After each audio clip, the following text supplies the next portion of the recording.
Vamos lá, pessoal. O objetivo dessa aula é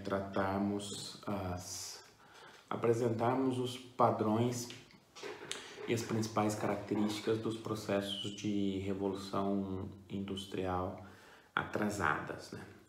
Só relembrando, as revoluções industriais atrasadas são aquelas que ocorrem na etapa concorrencial do capitalismo, né? As revoluções industriais atrasadas ocorrem em duas ondas. Estamos falando ali basicamente 1850, 1890, mais ou menos, um grande período, né? A primeira onda, Estados Unidos, Alemanha e França. A segunda onda, Japão e Rússia, né? Já numa transição para a etapa oligopolista do capitalismo. Então, antes de apresentar esse padrão e as principais características do desenvolvimento como um todo, depois a gente entra na discussão dos países, a gente precisa dar um passo para trás, um passinho para trás pequeno, e apresentar brevemente, só retomar o conteúdo que já foi discutido em História Econômica Geral, né?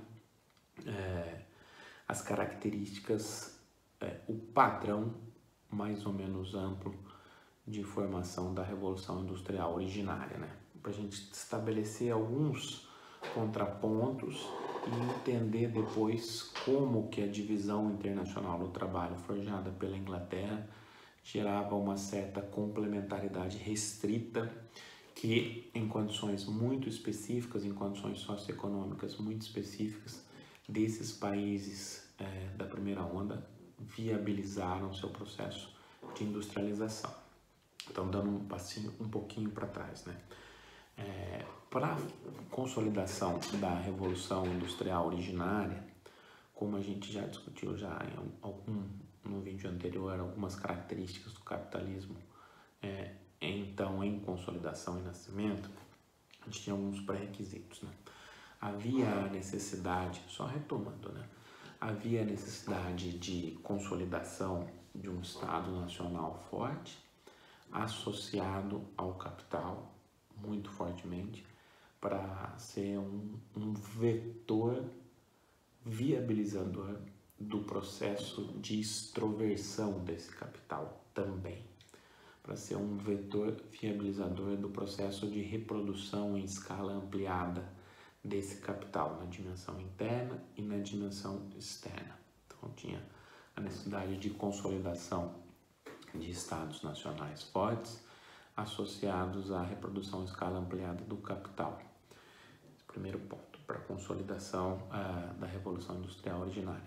Vale lembrar, parênteses, que depois, quando a gente for discutir as revoluções industriais atrasadas e a transição para o capitalismo oligopolista, a gente vai observar que o acirramento da competição interestatal, a partir dessa mesma lógica, vai ser um motor cada vez maior dos processos de industrialização subsequentes na etapa oligopolista do capitalismo. Estamos falando basicamente dos processos tardios, né? Com ênfase nos países asiáticos. Então, o componente interestatal, da concorrência interestatal, vai ser um elemento fundamental para as revoluções industriais tardias. Fecha parênteses. Aqui a gente está debatendo ainda alguns pré-requisitos para a Revolução Industrial originária. Daqui a pouco avançamos no circuito lógico. Então, eu tenho uma necessidade de associação entre Estado e capital, no sentido de se forjar e criar as bases para o nascimento e para a extroversão desse capital, integrado, inclusive principalmente numa expansão internacional. Também é necessário que haja uma dupla revolução na dimensão produtiva interna. Eu preciso observar a coexistência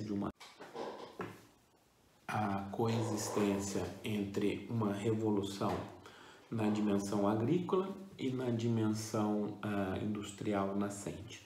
Então, tanto o setor agrícola quanto o setor manufatureiro, Putting Out System, manufatura e depois maquinofatura, precisam reagir aos estímulos derivados da expansão em escala ampliada do capital e se transformar e se revolucionar. Eu preciso ter transformações nas formas de produção e de organização nessas duas dimensões coexistentes e andando na mesma direção de consolidação do capital industrial, subjugando as outras dimensões, né? Em paralelo a esse processo, observam-se, é necessário observação de transformações na estrutura social, né? Eu preciso quebrar o imobilismo tradicional, eu preciso introduzir uma ordem de livre concorrência entre atores e indivíduos, eu preciso reorientar a forma de remuneração, eu preciso reorientar a forma de reprodução, inclusive, social. Então, estamos num cenário de transição, né? Preciso quebrar regras, padrões, formas de comportamento característicos de uma economia que vem da transição do feudalismo para o capitalismo. Isso leva em consideração reorganizar corporações de ofício, reorganizar a estrutura social, de mobilidade, reorganizar os valores da sociedade e reorganizar como todas essas transformações vão ser, no fundo, subjugadas à lógica de reprodução em escala ampliada do capital, né? No fundo é disso que a gente está falando. Preciso, então, também que haja uma transformação permanente integrada entre a dimensão da produção e a dimensão da circulação. Esses são alguns pré-requisitos mais amplos, né? Quais são os...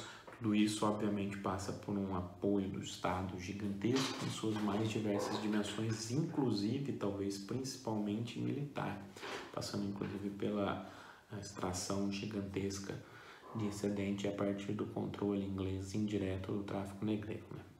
Qual que é o circuito lógico? Circuito lógico dessa revolução industrial, né? Como que eu organizo todas essas dimensões, né? Só estamos aqui retomando, trazendo um panorama a partir para a gente entender a lógica dessa revolução industrial originária inglesa, para depois entendermos como essa revolução industrial originária inglesa vai forjar uma divisão internacional do trabalho que, a partir de uma complementaridade restrita, vai levar à possibilidade de um espraiamento da revolução industrial para um conjunto muito pequeno de países. Tudo isso na nossa discussão mais ampla de estratégias de desenvolvimento econômico, né? Então, o circuito lógico é mais ou menos o seguinte: a gente pode olhar para diversas dimensões, né? Hierarquicamente, aqui eu não estou com uma pretensão de apresentar qualquer superioridade entre uma delas, né? Mas só para a gente estabelecer a lógica entre diversas dessas dimensões, né? Eu tenho um mercado externo, no caso inglês, como uma importante fonte de dinamismo. Mercado externo que é criado, obviamente, a partir da lógica do Império Inglês, onde o sol nunca se põe, a partir de uma violência econômica e extraeconômica muito forte, principalmente com relação à Índia. Ou seja, eu tenho uma extração de excedente a partir de uma lógica colonialista muito maléfica às colônias e muito acentuada. Ok, mas essa lógica traz consigo um incremento no dinamismo, no potencial de dinamismo inglês. Essa extração e essa lógica de integração internacional, buscando expandir as fronteiras de valorização do capital inglês, pressiona o mercado doméstico, ou seja, está indiretamente ligado a um empurrar da dimensão produtiva doméstica em direção a uma revolução. Então, eu tenho estímulos fortes à produção.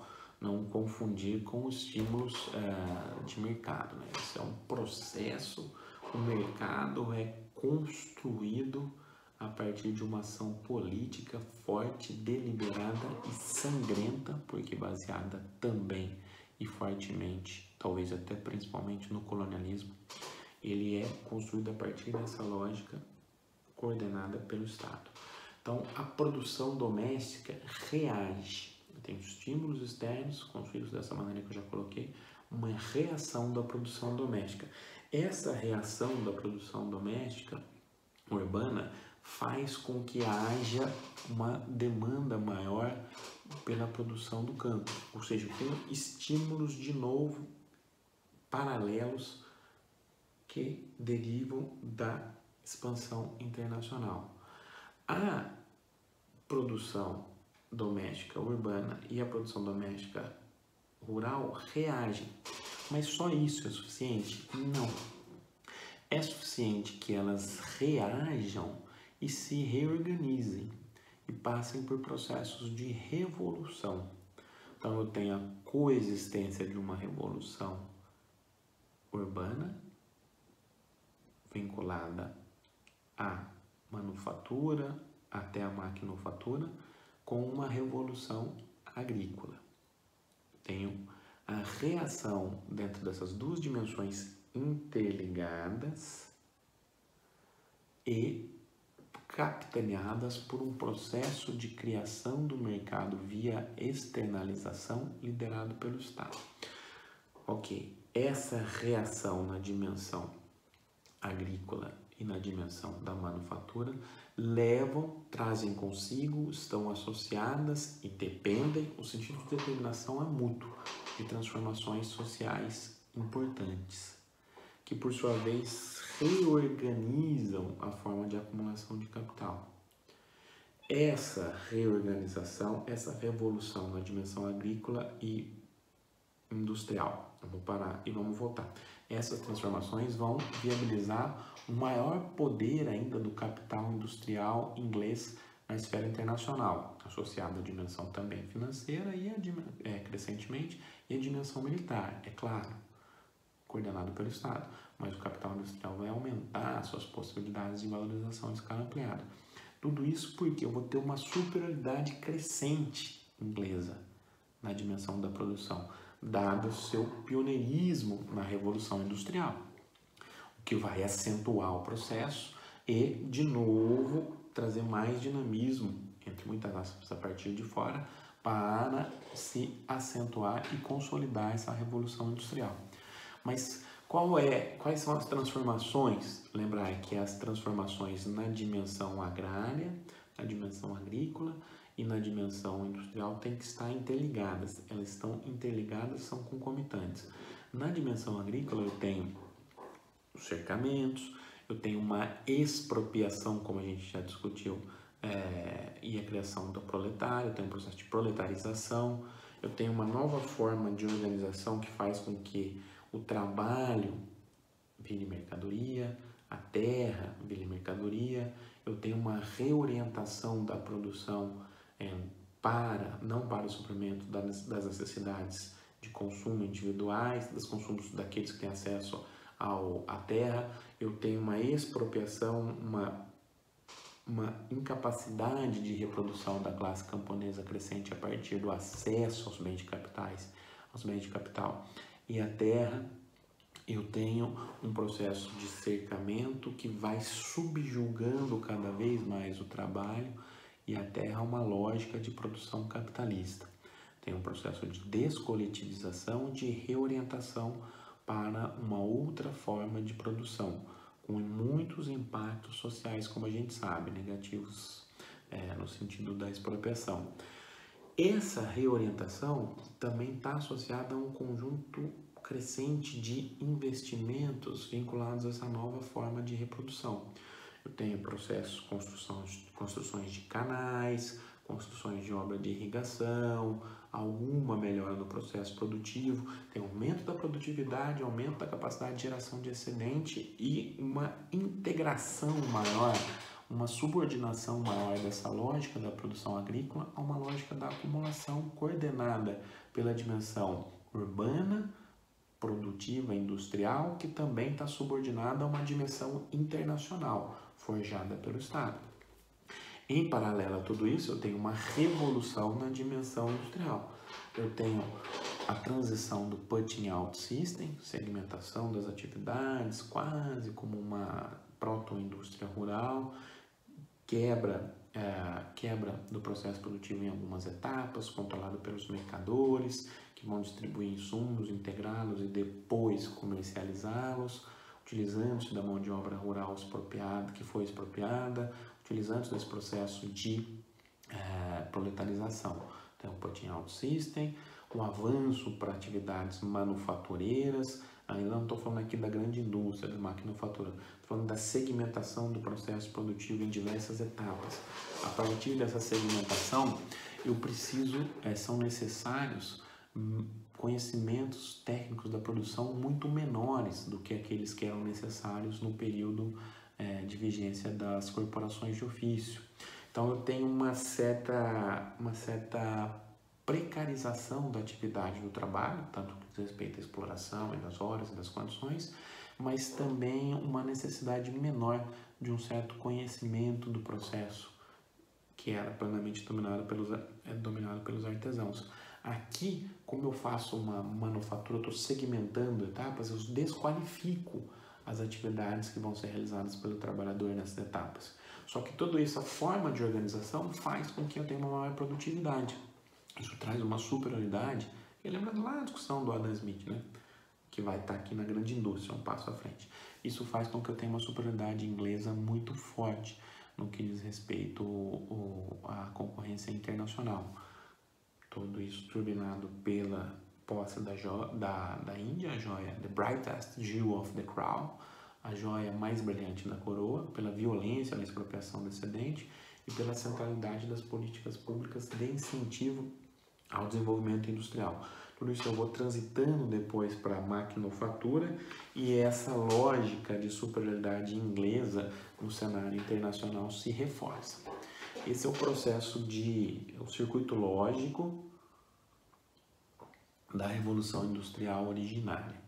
Falamos dos pré-requisitos e o circuito lógico. Legal. A partir dessa divisão, dessa Revolução Industrial originária, a criação de uma divisão internacional do trabalho nova, coordenada pela Inglaterra, claro, que vai criar uma espécie de complementaridade restrita, né? Ou seja, a Inglaterra vai demandar um conjunto grande de insumos por parte de alguns países que têm economias complementares a ela, por parte da região sul dos Estados Unidos, por exemplo, por parte de diversos países da América Latina, é o caso da economia brasileira, indiretamente também, ok. Essa divisão internacional do trabalho comandada pela Inglaterra também vai espraiar de alguma maneira ou de outra o dinamismo no mercado internacional. Então, você tem uma demanda por insumos, por commodities em termos atuais, que gera dinamismo em alguns países, certo? Só que só isso é suficiente para avançar na sua industrialização? Não. Esse dinamismo a partir das commodities também vai ser associado a um segundo ponto da complementaridade inglesa. A externalização do capital inglês. O capital inglês busca a valorização em escala ampliada e vai extrapolando as fronteiras inglesas. Vai buscando se reproduzir em escala ampliada em outros locais. É óbvio que captando o excedente. É óbvio que coordenando o processo a partir de uma lógica não nacional. Mas tudo isso está relacionado também a um certo grau de financiamento, em alguns casos de algumas economias, ao investimento em infraestrutura, principalmente ferroviária. Então, olha, tem por um lado uma divisão internacional do trabalho, no qual a Inglaterra espraia o dinamismo. Ela é concorrente, ela é implacável, ela é violenta, ela subordina o processo, ela tenta barrar a industrialização dos países? Sim. A gente vai ver depois com mais detalhes. Ela tenta chutar a escada, naquela lógica do List? Sim. Mas, por outro lado, eu tenho, dadas as características geográficas da economia inglesa, uma demanda por produtos naturais muito forte e um impacto indireto no dinamismo do mercado internacional. Em paralelo, eu tenho os capitais ingleses se externalizando. Isso tem impactos positivos dependendo das situações no que diz respeito à construção material. Claro que vai ter impactos negativos muito maiores depois no que diz respeito ao controle do excedente e a impossibilidade de se criar economias plenamente nacionais, como diria o Caio Prado, né? Legal.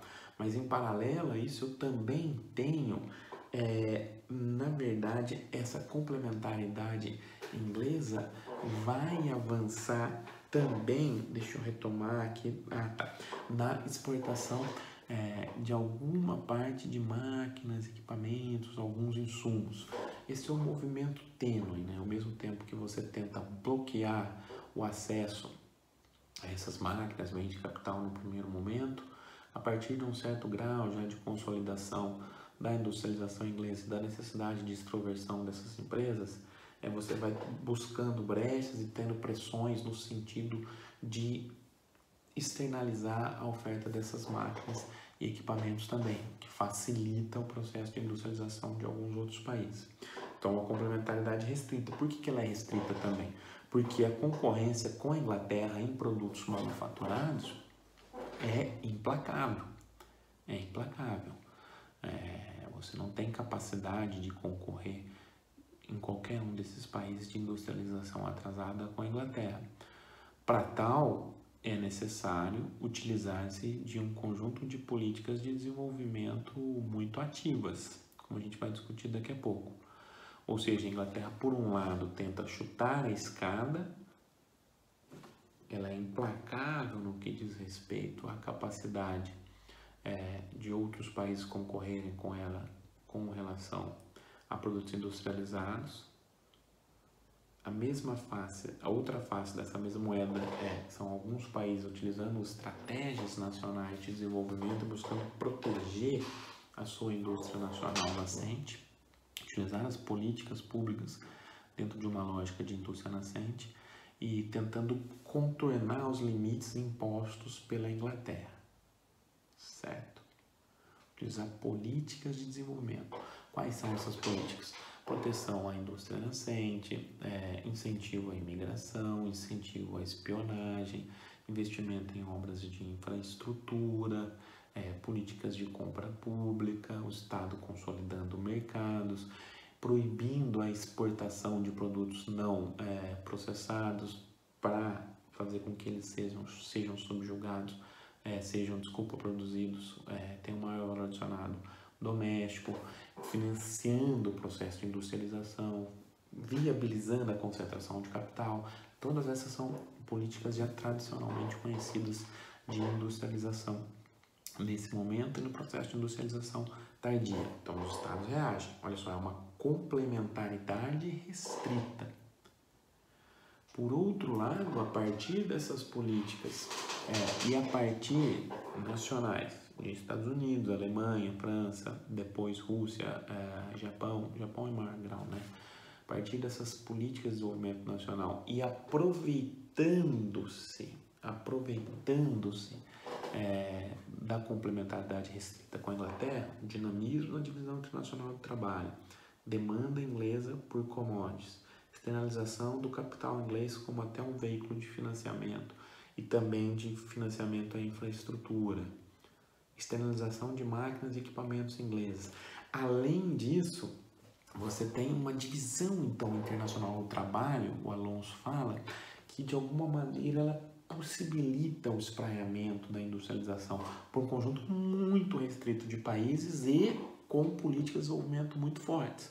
Mas eles conseguem se acoplar a essa divisão internacional do trabalho comandada pela Inglaterra de forma a captar uma parcela desse dinamismo externo, num cenário de complementaridade restrita, num cenário de disputa cada vez mais intensa, mas a partir desse dinamismo, na questão da exportação, na questão dos capitais, na questão das máquinas e equipamentos, revolucionar as estruturas produtivas internas. Mas por que esses países conseguem fazer isso também, né? Porque eles têm alguns pré-requisitos semelhantes àqueles vigentes na Inglaterra, também estão presentes nesse país. Vamos falar primeiro de alguns pré-requisitos, algumas características, algumas características externas. Depois a gente fala dos pré-requisitos internos. Quando a gente está olhando aqui desse cenário de espraiamento da Revolução Industrial Inglesa para outros países, o que a gente observa? Olha, eu tenho a vigência do capitalismo na sua etapa concorrencial, como a gente já discutiu. O capitalismo na sua etapa concorrencial exigia escalas de produção razoavelmente pequenas, eu não tinha uma associação entre progresso científico e progresso tecnológico, eu não tinha uma associação entre bancos e capital industrial, as políticas de desenvolvimento a partir do Estado eram muito importantes, sim, mas menos do que vão ser posteriormente. O conhecimento era muito tácito, estava tacitamente, com perdão da redundância, nas pessoas. Eu tinha fluxos de mobilidade de pessoas maiores, não tinha uma separação entre gestão e propriedade, não tinha formas de concorrência mais complexas. Só retomando, né? As escalas mínimas de produção não eram tão gigantescas, os volumes de capital exigidos não eram tão gigantescos. Nesse cenário, as barreiras à entrada eram menores. As barreiras à entrada eram menores. Nesse cenário do capitalismo concorrencial. Então, olha só como que a gente está juntando o processo. As barreiras à entrada eram menores, dadas as características do capitalismo. Eu tinha uma complementaridade restrita com a Inglaterra. E depois eu vou ver que eu também tenho os pré-requisitos internos. Mas a gente chega lá. Nesse cenário desse capitalismo concorrencial, a transferência de tecnologia era menos complexa. O processo de difusão tecnológica produtiva que é lento, que é irregular, que é assimétrico, que é hierárquico, estou usando termos cepalinos, né? Nesse momento, ele vai estar muito menos sujeito à necessidade de desenvolvimento científico. Então, como o conhecimento está nas pessoas, tem um alto caráter tácito, o incentivo ao processo imigratório, os grandes fluxos migratórios, por exemplo, em direção aos Estados Unidos, por exemplo, em direção a outras regiões da Europa, migração incentivada pelos próprios Estados nacionais, junto com espionagens, missões oficiais de espionagem, tudo isso faz com que a transferência da tecnologia, do conhecimento, seja muito mais fácil, aliada aos requisitos menores para avançar na industrialização, né? Ok, então esses são alguns condicionantes externos. Condicionantes internos. Esses países, Alemanha, França, Estados Unidos, tinham um conjunto de características socioeconômicas parecidas com a Inglaterra, pelo menos parcialmente parecidas, né? Claro que há heterogeneidade entre regiões, né? Mas o que eu estou falando aqui, basicamente? É claro que precisa de políticas de desenvolvimento muito sólidas, né? Isso a gente já falou, e vamos destacar depois, futuramente, quando a gente for debater o texto do Chang. Mas o que a gente, do Chutando a Escada, né?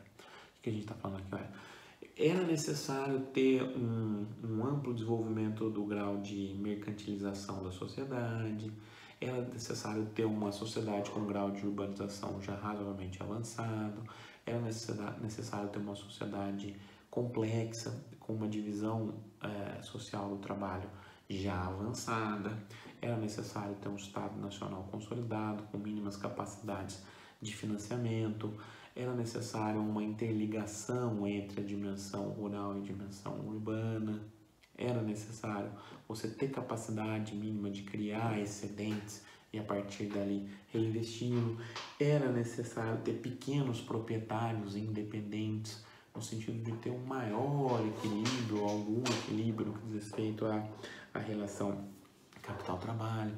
Esses países já tinham passado também pelo processo de desenvolvimento, ainda que incipiente, da manufatura, uma transição ali do movimento de putting out system para a manufatura. Então, esse espraiamento não é no vácuo, né? Vale lembrar que, por exemplo, a industrialização inglesa se beneficia muito dos conhecimentos da região da Flandres, da região belga da Flandres. Uma parcela importante da Flandres também está lá no nordeste da França. Então, ou seja, esse movimento que no primeiro momento significava transferir técnicas, artesãos, capacidade produtiva incentivada pelo Estado lá da Flandres, belga, lá de Liège, de Bruges e de Liège, não, acho que só de Bruges, desculpa, para a Inglaterra, isso também depois se espraia para a França. Então eu tenho um avanço do capital comercial também interessante.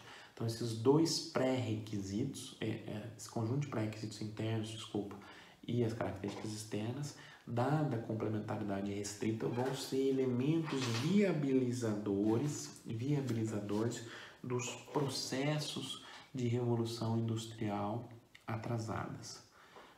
Essa é a lógica. Então a gente nessa aula apresentou o circuito lógico da revolução industrial originária e o circuito lógico das revoluções industriais atrasadas. Em seguida a gente discute qual é o padrão da industrialização desses países. Qual que é esse padrão? Vamos lá, o que a gente está falando aqui? Olha, o processo de revolução industrial originária, pensando aqui em termos agora Kalekianos, né? Eu posso segmentar a economia em alguns departamentos, D1, D2, D3, podemos pensar assim. O D3 vai produzir bens de consumo para os trabalhadores. O D2 vai produzir bens de consumo para a classe capitalista. E o D1 vai produzir meios de produção. Certo? O que são meios de produção? Meios no sentido de instrumentos. São insumos, máquinas, equipamentos, insumos e bens de capital, basicamente. Insumos e bens de capital. Então, estou segmentando a economia em D1, D2, D3, né?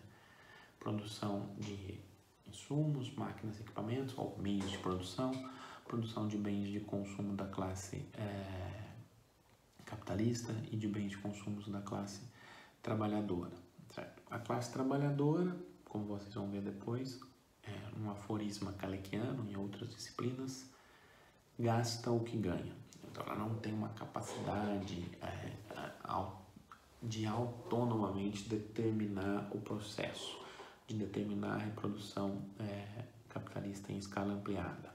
Ok, certo?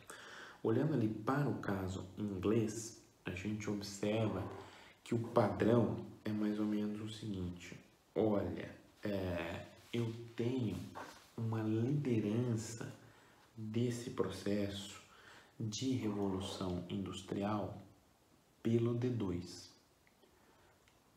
Departamento Produtor de Bens de Consumo.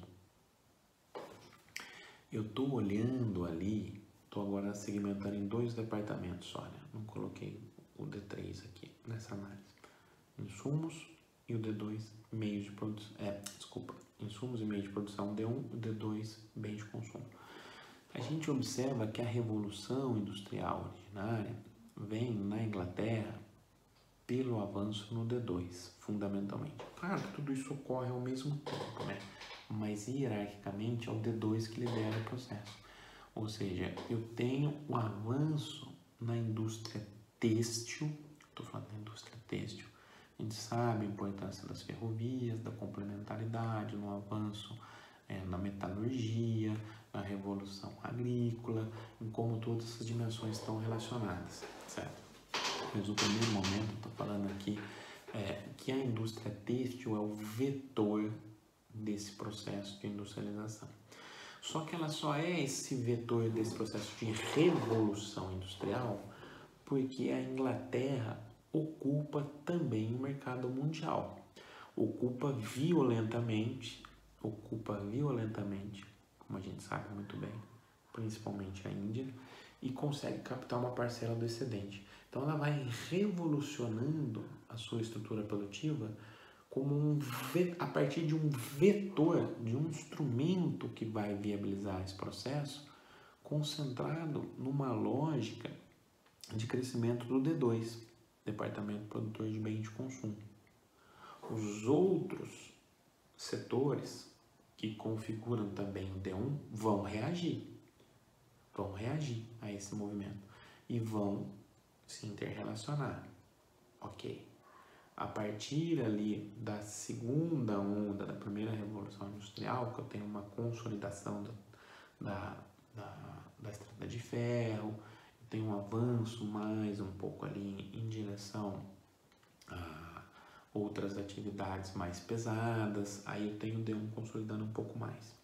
Então, a industrialização na Inglaterra, como o professor Carlos Alonso de Oliveira vai mostrar, ela está muito mais consolidada, liderada a partir do D2. Mas os processos de industrialização atrasadas não conseguem se viabilizar a partir do D2. Por quê? Primeiro ponto, tem a lógica de chutar a escada inglesa, uma complementaridade restrita, e o principal, por mais que eu tenha políticas de protecionismo, de protecionistas nacionais, que partam de uma estratégia de desenvolvimento mais ampla, que tenha como objetivo contornar a estratégia inglesa de chutar a escada, por mais que eu tenha esses elementos, a Inglaterra já ocupou o mercado internacional. A Inglaterra, ao já ocupar o mercado internacional, não reserva espaços para esses países. Então, por mais que eu tenha um avanço do punch-out system, da manufatura, do avanço das atividades comerciais domésticas, dos interstícios da sociedade, eu tenho alguma transição ali para uma indústria têxtil nascente nessas regiões, ela cresce, só que ela é incapaz de revolucionar as estruturas produtivas, incapaz de revolucionar. Então, no circuito lógico, para que eu tenha uma revolução industrial nesses países de industrialização atrasada, Estados Unidos, Alemanha, França, depois Japão e Rússia, com características, especificidades locais de cada um, claro, eu vou ter uma proeminência do D1, do setor produtor de meios de produção. É o D1 que vai liderar, no plano lógico, esse processo de revolução industrial nesses países. Ele tem o desenvolvimento do D2, sim, mas ele é incapaz de, sozinho, levar uma revolução industrial. Por quê? Porque eu já tenho o mercado internacional ocupado pela Inglaterra. Só a industrialização originária inglesa foi conseguindo avançar gradativamente a partir do setor produtor de bens de consumo, o D2. As outras não, vão precisar dar saltos, transformações, rupturas não lineares. Ou seja, a partir daqui, podemos até remeter um pouco a ideia do Rosenstein-Rodin, que a gente vai discutir depois, né? Que é a ideia com mais detalhes, a gente já apresentou brevemente. A ideia do desenvolvimento ao mesmo tempo de um conjunto de atividades, a ideia que a professora Conceição fala, a metáfora de construir os vários andares do prédio ao mesmo tempo. Mas o que eu estou falando? O Estado Nacional precisa capitalizar esse processo muito mais fortemente do que acontece na Inglaterra, precisa financiar esse processo e precisa empurrar esse processo de industrialização com todas aquelas políticas que eu citei agora há pouco, mas fundamentalmente garantindo a expansão do D1. O que eu estou falando? Expansão do complexo ferroviário, da metalurgia e de outras atividades associadas, de outros setores associados. Então, o avanço nas ferrovias vai ter efeitos de encadeamentos muito importantes em outras atividades produtivas. Aqui é uma discussão já mais do Hirschman, que a gente vai ver depois também, olhando para os linkages. Na medida em que eu avanço na ferrovia, eu tenho encadeamentos muito importantes em necessidade de ferro, mineração, protosiderurgia, outros materiais, madeira, construção civil, cascalho, obras de infraestrutura. Isso vai gerar uma massa de trabalhadores assalariados que com os efeitos multiplicadores tem impactos importantes na construção de núcleos urbanos. Só olhar a história do interior de São Paulo é riquíssima em exemplos de construção de cidades nesse sentido, em torno das grandes estações ferroviárias. Ou seja, eu tenho efeitos, grandes ou até pequenas, né? Tem efeitos de transbordamento gigantescos, diretos e indiretos, via massa salarial e via o entorno de atividades necessárias para se construir a ferrovia. Então, tudo isso puxa diversos setores. Então, a industrialização, a revolução industrial vem por aí. Além disso, eu integro mercados, diminuo distâncias, aumento a produtividade, integro áreas a uma lógica de reprodução capitalista, amplia a possibilidade de geração de excedente. Então, o processo de a industrialização brasileira, com todas as suas limitações, é uma industrialização tardia, não é uma industrialização atrasada nesse momento aqui. Só ilustrei, né?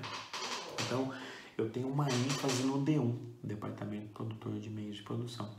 Dada essa ênfase no D1, as necessidades de capital são maiores e eu não consigo construir esse D1 a partir de passos infinitesimais, como eu já falei. Eu não consigo construir aos poucos a partir de uma transição gradual como a Inglaterra fez. Eu preciso ter saltos, mudanças, rupturas, certo? Por quê? Porque há escalas mínimas de eficiência. Schumpeter tinha uma frase bonita, que dizia assim: coloque quantas diligências seguidas quiseres, que nunca terás uma estrada de ferro. Ou seja, eu posso colocar quantas carruagens, uma atrás da outra, seguidas eu quiser, que eu nunca vou ter uma estrada de ferro. Uma estrada de ferro não é uma soma infinitesimal de carruagens, por mais que olhando assim no sentido físico possa até parecer. Ela é outra coisa. Eu preciso de saltos, mudanças, transformações, rupturas. Então não dá para eu crescer aos poucos. E além disso eu tenho escalas mínimas de eficiência gigantescas. Aqui a necessidade de financiamento do Estado para implementar esse D1 vai ser muito maior. Vou ter problemas de financiamento por parte dos Estados nacionais para avançar nesse processo de industrialização. Problemas de financiamento que vão ser contornados de maneiras específicas, segundo os países, né? Mas eu vou ter um endividamento público forte, uma grande atuação do Estado para coordenar esse processo, um financiamento emissionário, também um financiamento parcialmente por parte dos capitais ingleses, também um financiamento por parte de alguns países da criação de bancos nacionais de financiamento. Isso ocorre na Alemanha, isso ocorre nos Estados Unidos, com a ideia de se centralizar capitais. Vou ter, inclusive no caso dos Estados Unidos, a formação das SAs, das sociedades anônimas, como uma forma também de, via mercado de capitais, muito anglo-saxão, né? Viabilizar uma parcela desse financiamento. Eu vou ter também, obviamente, financiamento com lucros reacumulados, mas eu tenho, então, dificuldade de financiamento desse processo. A Inglaterra se financia principalmente a partir pela sua posição de liderança no que diz respeito à colonização, né? Você está extraindo excedente do mundo todo. Os outros países vão ter um pouco mais de dificuldades. E os desafios colocados são muito maiores, pelo fato das características inerentes ao avanço no D1. Além disso, para avançar no D1, eu preciso criar demanda para esses setores. Então, eu preciso atuar em diversas áreas ao mesmo tempo. Eu vou ter necessidade de políticas públicas muito mais fortes. Vou ter investimento em infraestrutura para viabilizar uma certa demanda para um determinado setor. E eu tenho encadeamentos entre os setores que precisam ser construídos ao mesmo tempo. Aí a lógica do Rosenstein-Rodin, desculpa. Eu preciso avançar nas ferrovias, só que tem diversos insumos para as ferrovias também. Então, para avançar nesse momento, eu preciso construir essas indústrias locais também. É diferente dos casos de construção de ferrovias em algumas cidades brasileiras, inclusive até a Estação da Luz, no caso também da Argentina, onde até os tijolos vinham de Londres. Ou seja, se eu não consigo estabelecer uma indústria local orbitando em torno dessa expansão, eu perco possibilidade de expansão em escala ampliada do capital. Logo, eu preciso de políticas públicas muito mais claras, muito mais coordenadas, muito mais intensas. Isso vai ser um outro padrão para coordenar esses setores, viabilizar o financiamento e viabilizar o desenvolvimento deles ao mesmo tempo. Esse vai ser um padrão das revoluções industriais atrasadas. Lembrando que a lógica aqui dessa aula é trazer esse padrão, né? Ok. Quais políticas são essas? Só para a gente finalizar. Políticas de proteção à indústria nascente, como a gente já citou. A lógica é, eu tenho retornos de escala positivos na indústria. A partir do momento que eu vou avançando na minha curva de produção, eu tenho retornos positivos. Esses retornos de escala positivos façam com que eu aprenda ou que eu seja cada vez mais competitivo. Então a lógica é, eu protejo minha indústria nacional no primeiro momento, a la liste, para fortalecê-la da concorrência internacional. Eu protejo da concorrência internacional, eu dou subsídios, eu dou incentivos, porque eu sei que ela vai avançar no sentido de uma maior produtividade, para só depois, eventualmente, quando eu estiver preparado, eu vou enfrentar o capital na esfera internacional. Então, eu tenho proteção da indústria nascente, eu tenho desestímulo para exportação de produtos crus ou não manufaturados, né? Aquela lógica, por que eu vou exportar uma pele, um couro de boi, sendo que eu posso processá-lo domesticamente, transformá-lo em sapato? Gera mais emprego, mais renda, maior valor adicionado, maior encadeamento, avanço da industrialização. Então, a lógica é que todos esses países, de alguma maneira ou de outra, a Inglaterra também faz, protegem, proíbem, desestimulam as exportações de produtos não industrializados. Ao contrário disso, dão incentivos para a industrialização local e subsídios para a exportação de produtos industrializados. Então, eu protejo a indústria nascente, desincentivo as exportações de produtos não industrializados para que eles sejam processados domesticamente, dou subsídios à exportação de produtos industrializados, do crédito farto e subsidiado, na medida do possível, para atividades core, para atividades chaves. Estabeleço políticas de atração de imigração. Por quê? Viabilizar a atração de imigrantes qualificados é basicamente desenvolver um processo de aprendizado doméstico. Viabilizar, indiretamente, né? Naquele momento, viabilizar um processo de transferência tecnológica, viabilizar um processo de aprendizado, viabilizar um processo de aprendizado, dado que o conhecimento é tácito. Além disso, eu incentivo, por meio de diversas medidas públicas, políticas de espionagem industrial, políticas até de roubos, furtos de segredos industriais. Eu incentivo a atração de capitães da indústria em determinados setores. Então, eu tenho todo esse conjunto de políticas de incentivo à infraestrutura, construção de infraestrutura por parte do Estado, o Estado unificando o mercado, estabelecendo os padrões nacionais, regras, medidas nacionais, reduzindo as barreiras interregionais, incentivando a centralização do capital por meio da operacionalização através de bancos de financiamento, de investimento, bancos de investimento, bancos de desenvolvimento. Então, tem esse conjunto de medidas que é muito padrão no sentido de se viabilizar um processo de industrialização. Então, só retomando, tenho o circuito lógico da industrialização inglesa, a partir daqueles pré-requisitos. Tem um conjunto de características externas associadas ao capitalismo em sua fase concorrencial que viabilizam o espraiamento dessa revolução industrial para alguns países, tem uma complementaridade parcial, uma complementaridade seletiva, uma complementaridade parcial entre a Inglaterra, uma complementaridade restrita, desculpa o termo correto, entre a Inglaterra e esses países na divisão internacional do trabalho.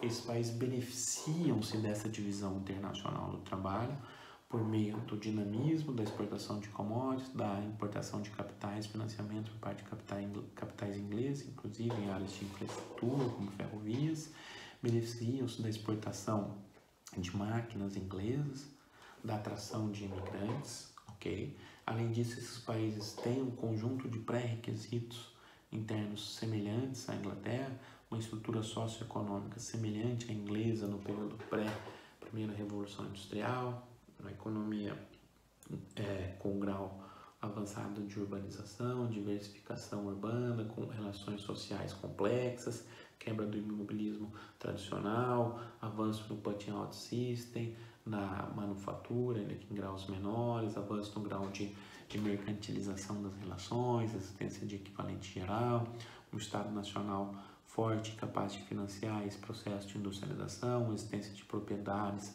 pequenas propriedades, um certo equilíbrio entre a relação capital-trabalho, uma lógica de remuneração que não é mais aquela tradicional a partir das corporações de ofício e outras instituições medievais, então tem esses pré-requisitos. A partir disso eu tenho um processo de espraiamento da Revolução Industrial ordinária para esses países. Qual é o padrão? O padrão inglês para finalizar, a partir do D2, muito vinculado à lógica da extração do excedente a partir da corrida colonial, da posição colonial inglesa de destaque. Esses outros países industrializam fundamentalmente a partir do D1, Departamento Produtor de Meios de Produção. Não há capacidade do D2 liderar todo esse processo, dado o fato da concorrência inglesa. Isso traz problemas de financiamento. Assim, o Estado adota políticas de financiamento muito mais amplas, vigorosas, construção de bancos nacionais, emissão de bancos que financiam o investimento industrial, financiamento emissionário, endividamento externo com a Inglaterra, utilização dos próprios capitais ingleses para investir em infraestrutura, constituição de sociedades anônimas, em alguns casos, mais anglo-saxão esse processo, para viabilizar o mercado de capitais, fluxos reinvestidos e por aí vai. Com todos esses desafios, as políticas públicas de desenvolvimento, uma estratégia de desenvolvimento que busca contornar os limites dessa complementaridade restrita e da lógica de se chutar a escada é fundamental para o avanço nas industrializações atrasadas. Isso vale tanto para Estados Unidos, Alemanha, França, quanto Rússia e Japão. Cada país com suas especificidades. Agora, no próximo encontro, no próximo vídeo, a gente debate um pouco as especificidades de cada um desses países durante esse processo, nesse modelo mais amplo. Sempre retome a compreensão desse modelo para entender os processos de cada um dos países.